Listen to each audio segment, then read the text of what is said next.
The AWOL bag, the very definition of what it means to be a WOG. With the AWOL bag, you will be able to distribute yourself anywhere in the world with 20 minutes notice to move. The unit itself is highly portable, highly versatile, and always ready to go. With the proper configuration, one WOG can live out of his AWOL bag for up to 3 to 4 weeks at a time, bearing food. It is an outstanding system which can be transferred to any particular bag system. It's important to remember that this particular configuration is not the only configuration of an AWOL bag. I will give you my reasons for this configuration. Please feel free to adopt your own procedures and your own kit.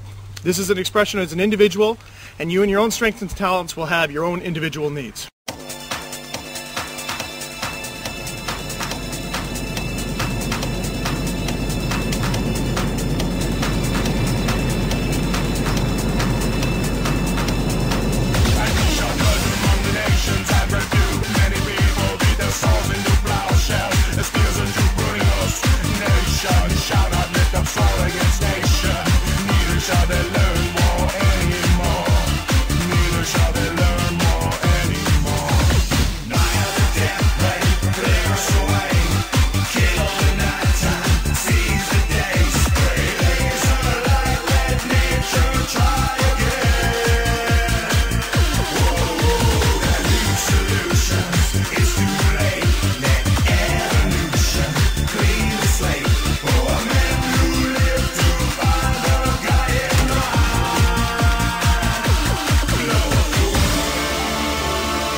Technical specification file number 026 AWOL bag.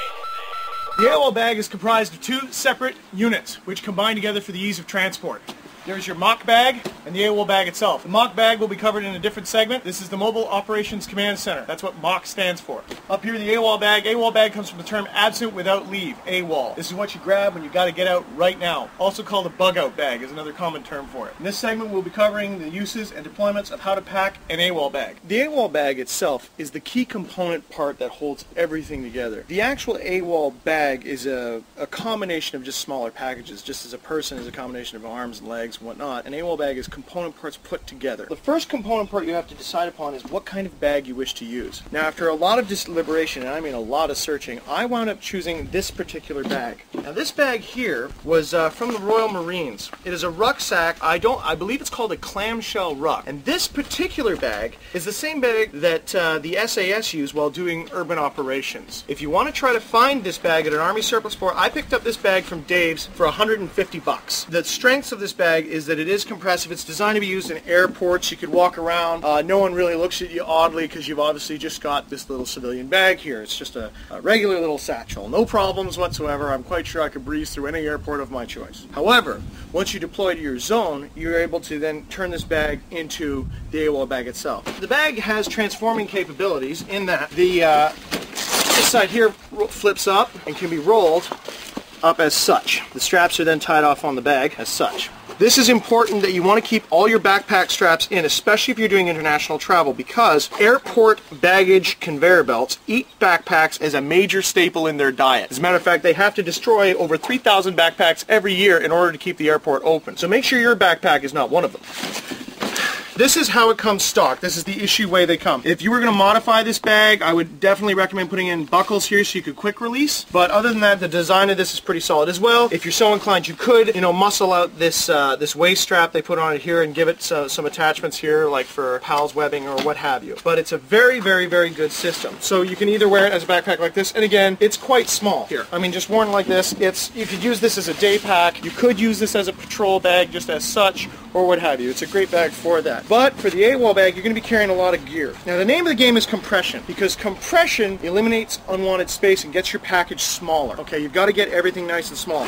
The more a bag can compress, the better it is. If you do not feel that you could fill a bag up with rocks and throw it around your yard for an hour, the bag is useless to you. Travel of any kind is unbelievably hard on any luggage or equipment, especially backpacks. And you have to be very, very careful with the backpack you use, because if you get the wrong one and you wind up in a bad situation, situation overseas or what have you, you haven't got a backpack and you're in it pretty deep. Military kit is trained, designed by professionals for professionals, so that's why I'd recommend this. Now, this bag here, you can't really see it. On the inside here, if we get in close, you'll notice that first of all the zippers are covered with a waterproof membrane. This is actually waterproof, not water resistant, because the inside of it, so it keeps your gear dry. Never believe that something is waterproof, ever. Always put redundancy in waterproof systems. This unit here, this is your internal frame, and it's an aluminum frame backpack that's on the inside. You must get a backpack with a frame in it. If you do not have a backpack with a frame in it for your AWOL bag, it's essentially you're just carrying around a glorified purse. You gotta make sure for your AWOL bag, you have to have a frame. You know, it costs a lot of money to get one of these really high-speed backpacks that you pay upwards of $1,000. I think there is military kit available for sub $200 range,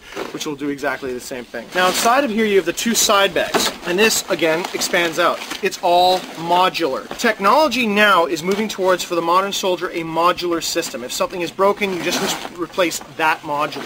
So the advantage of having a modular backpack is that if you're carrying little gear, you can still take your complete backpack with you wherever you go, and as you pick up more equipment, if you're on patrol, out and about, doing some shopping, buying groceries, whatever, you can simply expand your backpack and there won't be a problem. Once the side pouches are on the bag, you can either carry it as a duffel bag, the straps all fold up, or you can wear it like a pack. Now in your AWOL bag, the first thing that you're going to need is a full, complete change of clothes. No matter what happens, an AWOL bag is there in case everything's gone sideways and you need to be able to move. So you need at least one change of clothes at a minimum. Your change of clothes should consist of a shirt, t-shirt to be worn as an undershirt, a set of underwear, your dress shirt, and a set of functional pants. They should all be civilian in nature. There is no Canadian Airborne Regiment, so this is obviously a civilian shirt. Here we have blue Under Armour. I mean, what soldier's going to wear blue underwear? You have a obviously very civilian Hawaiian shirt here, and of course the Canadian military has gone away from these combat pants, so these are now civilian pants, and as well blue socks. Who in the world would ever suspect such an individual? Now the way you wrap all this together, of course, is you take, especially with the Canadian combat pants, which is why these are